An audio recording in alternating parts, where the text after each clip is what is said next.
Thank you very much for joining us today. We're really excited to have the FVM team back once again. So I don't want to take up any more time, so I'd love to hand over straight to you to kick things off. All right. Thank you for having me here. I hope you guys have a little bit of background of what FVM is from what they've talked for the summit kickoff, as well as a couple of my colleagues talk about like aggregations and then ROS. So, I mean, today I'm going to talk a little bit about a different topic, which is retrievability on Filecoin with the FVM, and what we can do with the smart contract ability on Filecoin. I mean, I hope with the heads up, and you guys already have the background of how Filecoin work and how the smart contract and also programmable storage work on FVM. And if you have that foundation, hopefully this session will go smooth and don't give you guys too much of a headache and trouble, and to maybe give you guys some idea to build for this hackathon. And so today I'm going to go over and talk a little bit about the retrieval, how the retrieval market works right now, and what's the status of a different retrieval product on Filecoin. And then I'll go into the FVM and see how FVM can help advancing the data retrievability on Filecoin, and what we can build with smart contract for retrieval market. And then there's a product that we really like to see if there's any hackers interested to build. And that I would go through the whole architecture design and different component, and then see if any of you guys are interested to build that product on Filecoin. And that would be very interesting to see if there's any product coming out from that. And we like to see that keep growing. So since we have a different like hackathon going on for this year, and we have Accelerate going on, and if anyone interested to build that one, just keep building on it. Not just this hackathon, but just keep building for the ongoing hackathon for Accelerator. You get a lot of opportunity to grow in the Filecoin ecosystem. All right, then let's get into it. Before we jumping into retrievability, I want to spend a little bit of time to refresh everybody's mind of how Filecoin storage market work, because that's very essential for you guys to understand certain issues, certain obstacles that retrieval market are facing, and then like what are the tools what are the retrieval tools building on Filecoin, and then what kind of problem they are trying to solve. Okay, so the background for Filecoin storage is, we know that Filecoin storage market is like open market for between clients and a storage provider. So it's open market, which means you can pick a storage provider to store your data. And then at the same time, you can also pick a storage provider to retrieve your data. Or the price is completely depends on the open market. It's not like Filecoin set up the price for the storage, but it's set up the price between the clients and the storage provider, and it might potentially be free. And that's what we built for the Filecoin storage market. And how it works is, if you think about the clients and the storage provider on Filecoin, the first thing that the clients need to do is prepare the data. Like the reason they prepare is generating the call file for whatever data you want to store, and then the call file is actually content addressable that built on IPRD format, and then that will be stored on IPFS of Filecoin as a content address data. That's the data preparation. So once you have that data prepared, and we know that what's the size of the data, how long you want to store, and how much you're willing to pay for store that price. Or if it's a verified data for a public data set, you can store with data cap. And if it's not the verified data, you probably need to get some field to pay for the storage price as well as the transaction fee. And then once you have that information ready, you can go on the storage provider and then propose a deal to any of the storage providers on Filecoin. Let's say I want to store my data on different geographic locations, some of them in Asia, some of them in America, and I will find a storage provider in that region to propose that storage deal with them, telling them how long, what kind of data I want to store, how long I want to store, and how much I'm willing to pay for that storage, and if it's verified or not. And then once I propose that, the events of the message will probably on chain, and storage provider will be able to pick up the storage and accept the deal if that's fulfill what they require from the clients. But that's a basic flow. And then once that storage is accepted, and the storage provider need to actively on chain to publish the proof of space and proof of replication to let the clients know that your file are stored on Filecoin safe for a long time as the duration of that deal. That's how the storage work. So the reason I go over that is I want to make sure that you guys understand the data is openly stored on the storage provider. So and it's an open market for storage and a retrieval, which means if you want to retrieve data, you also need to go to certain storage provider and then ask for a copy of your data to turn back. That's very important to remember. And then the second thing I want to emphasize here is, you know that there's like a fill token involved for incentivize the token storage provider to contribute the storage capacity to the network and then store data for clients. But if we think about retrieval, there's no built-in incentive model in the Filecoin protocol to incentive storage provider to provide the data back to the clients. And that part is also missing from this whole workflow. And then what's other protocols are trying to solve. And then if we go back and look at how the data are stored on storage provider, you know, like the storage capacity on the storage provider is provided through sector. The sector you can understand as a unit of a storage on the storage provider machine or data center. And it's a size of 32 gigabit or 64 gigabit. So when clients send data in, they could come in as like a couple megabit or as big as like 100 gigabit. So sometimes we need to aggregate those deals into a bigger size. Sometimes we need to split them into a smaller size, can fit into the 32 and the 64 gigabit. And all those files come in, they will be sealed and put into the sector, which will be used to generate the proof on chain for the clients. And then another term here is the deal will be sealed. So what means when the clients come back in and ask for my data, hey, give me a copy of my data, the storage provider first needs to get the data and unseal it, provide it to clients, which will make it like slow to provide that data and then more expensive to do that. So sometimes storage provider will keep a copy of unsealed data so they can provide a faster retrieval for the clients. And that's bring another issue is storage provider need to keep a copy of unsealed data to be able to provide a faster retrieval. If they don't do that, and the retrieval will be a little bit more expensive and then slow if they need to go find data unsealed and then provide it to the clients. And that's another issues, another problems that for the retrieval at this moment as well. And with FVM coming, and we will have like aggregation, deal aggregation, put it on smart contract, and then be able to provide the inclusion, a segment inclusion proof on chain to be verified. And also to provide the reliable storage on Filecoin. And then on FVM, we can build the ROS. I think you guys already know that. I just want to mention that for the replication, repent, and renew.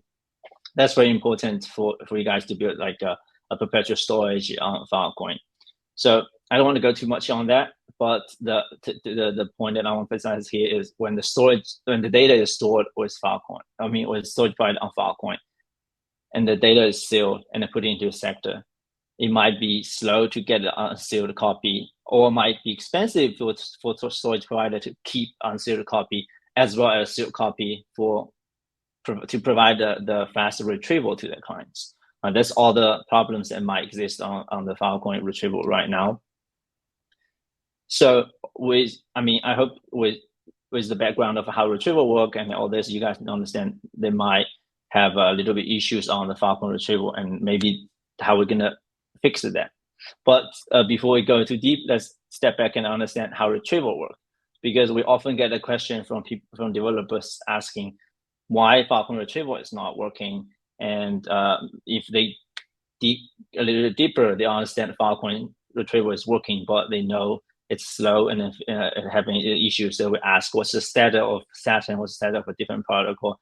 And so before we go in that, I want to give you guys an overview of how the basic retrieval works on Filecoin, because essentially the storage and the retrieval, they both work on Filecoin. It's just the matter of the efficiency and the complexity of using it.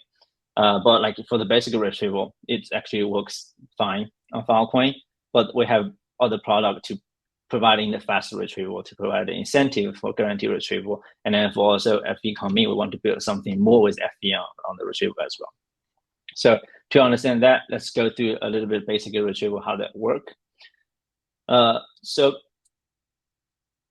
like based on what I explained earlier, when we store data on Filecoin, we store it with a storage provider. So for let's say if I store a copy of data for 2 years and for 1 year, and there will be some data generated, a parameter generated as like DOID and PSID to represent that data, as well as the miner ID, which is storage provider ID, which store your data. And all those informations that you need to record it somewhere, or maybe it will record it in the protocol level that you can find it. Otherwise, it would be not difficult. I mean, it would be not difficult to track and then to find those information when you need to retrieve your data. So that's the first part. You need to have that information ready to find the storage provider who store your data, right? And then there's the product called IPNI, interplanetary network indexer. And if we go look at it, yeah. So that's the product that we can really recommend developers to use to find the data, like which storage provider have your CID. So for example, if we put a CID here and then we just query, that's the example, and you can find which storage provider having your data. And then if that data is on serial copy for the faster retrieval.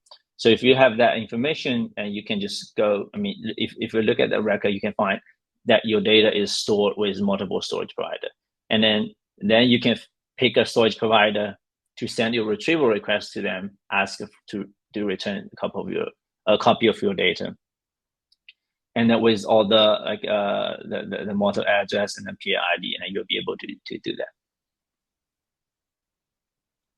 And because with data retrieval, there are multiple different protocol that we're using, like to retrieve the data. And there could be a bit swap, which is used by IPFS, and then GraphSync, mostly used on Filecoin. So to be able to use all this, we also need to be able to retrieve your data through different protocol on that as well. But if you use retrieve from Filecoin, you need to pay Phil to storage provider as a service. But that's going to be coming with the question asked: is the data retrieval a trustless process, or if we can trust the storage provider to retrieve that data? Obviously, because we don't have that incentive building on Filecoin, and it's not guaranteed that you will get your data back whenever you need.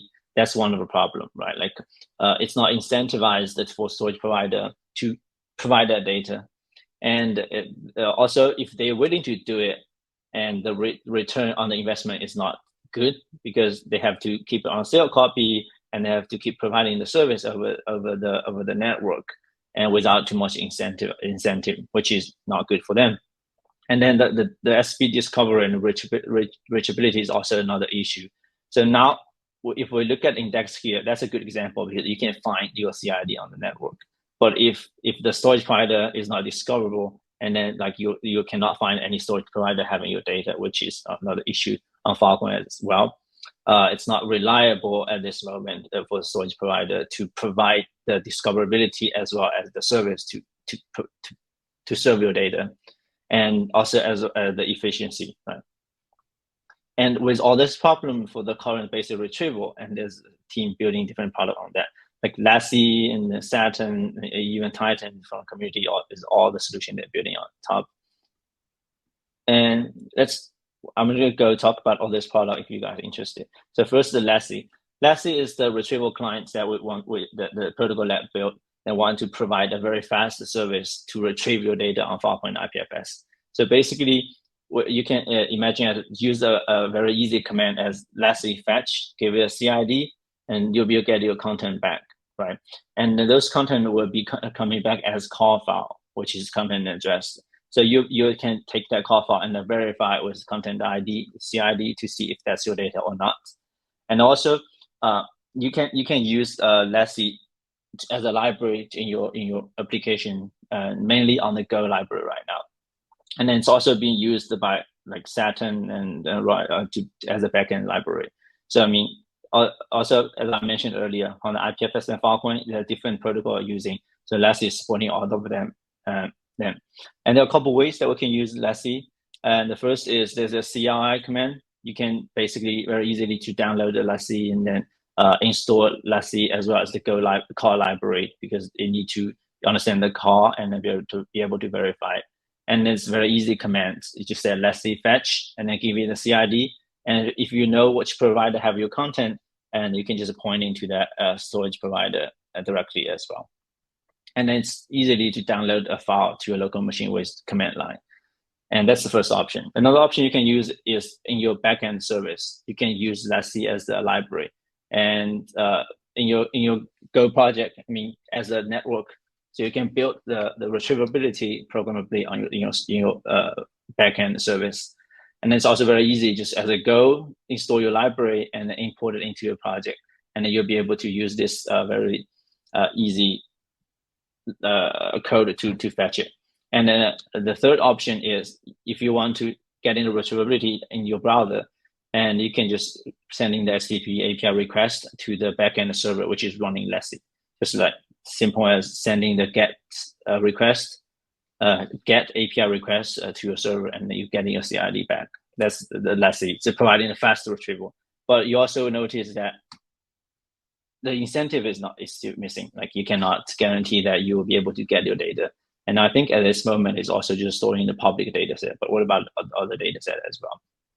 And so all this issue are still some mystery that I need to fix, but Lassie is great. You can be able to use that based on the IPNI to get your data as fast as it gets. So it's easy to use. And if you're building an application, you need a retrieval, and that's one of the options as well. And then second is Saturn.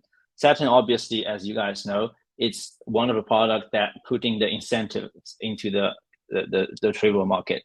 And it's supposed to be the Web3 content network, content discovery network on Filecoin. And it's building the incentive a storage provider come in to run a Saturn node, and then providing the retrievability to the clients if they want to get the file on Filecoin or IPFS. And so that's what Saturn is at right now. And for if any storage provider interested to run a node on Saturn to serve the content to clients, they will get a certain incentive to do that. And then that's what Saturn are building now, and that they are providing a different way to use it as well. The first option is you can just directly adding that Saturn widget in your browser application, and you'll be able to retrieve the content through the IPFS CID in your browser application directly. And then they are still working on the server retrieval, which is adding as a library in your server to provide the retrievability. And a couple of the IPFS gateway is built on top of Saturn. So if you go to the IPFS gateway directly access your content, and it's through Saturn. So that's what Saturn is working on right now. But like now with FVM, I know the Saturn team is also exploring the opportunity to use FVM.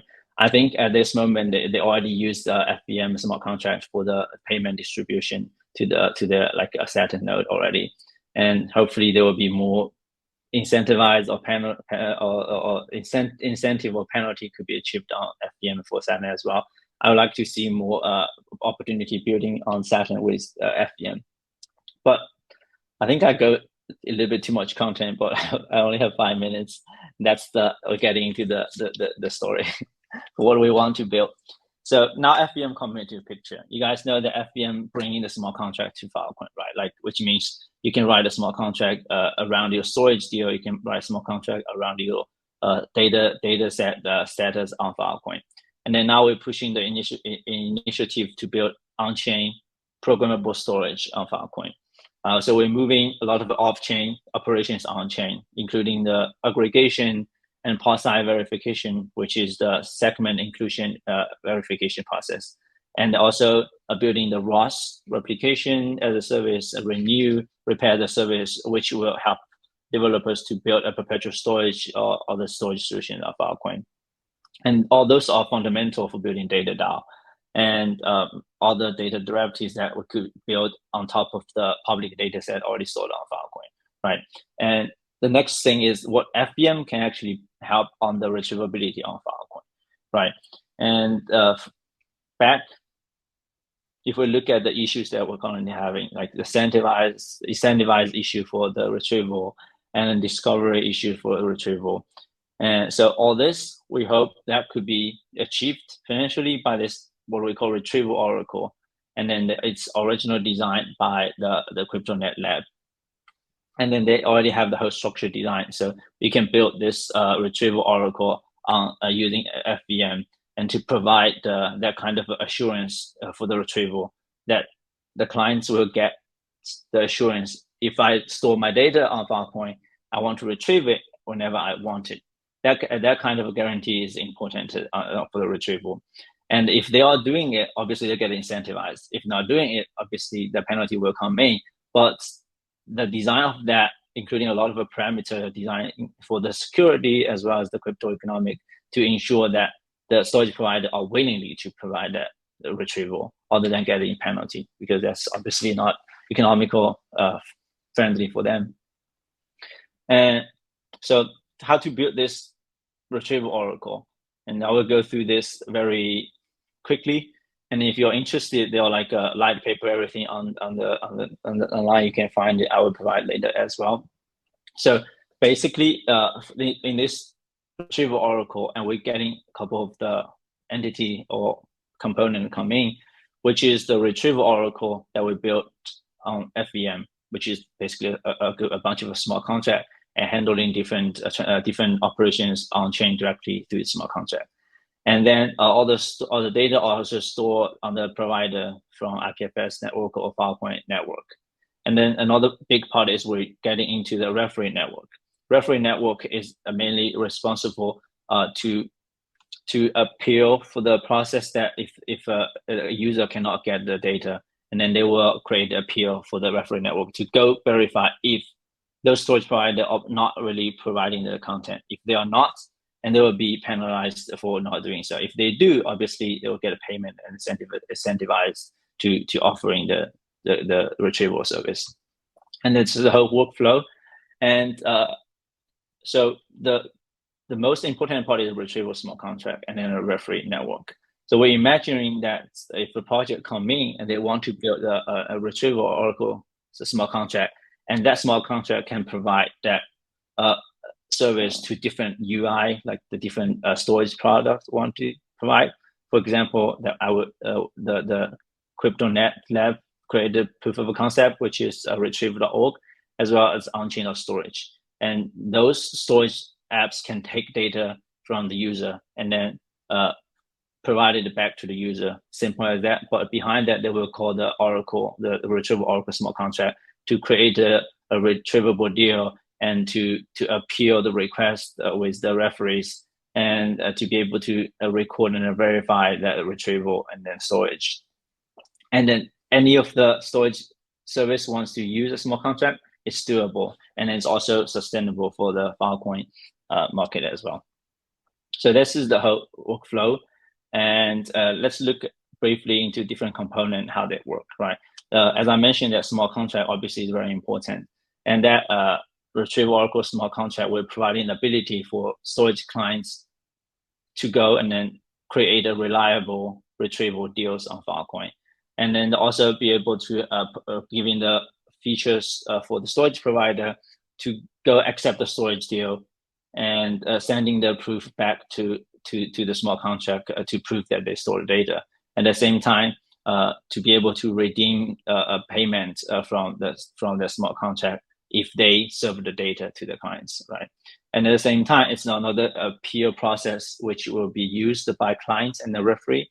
If the clients not be able to get their content, they can create the appeal through the smart contract, and then the referee will come in to verify with the storage provider if those content are actually served or not. If not, if it's served, they will try to attempt to retrieve. If eventually the storage provider will be able to serve the content, and then all the payment will go to the provider and sending the file to clients. If it's not, and a part of a collateral from that storage provider will be burned as a punishment, and then as well as the payment will go back to the clients.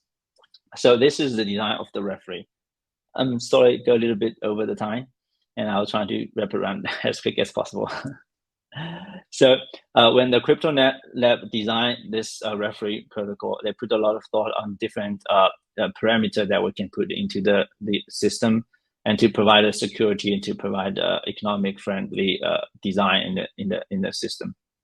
So the reason we do that is we want to make sure that if we have the referee networking in Filecoin, and it's a safe assumption to assume that they're providing a reliable service to the Filecoin, because that's a very core part of the protocol. And the second is how to set the parameter for the payment, and make sure that storage provider are incentivized to providing the service, and how to set up the collateral, how to set up the collateral from storage provider that they are not willingly to act maliciously, right?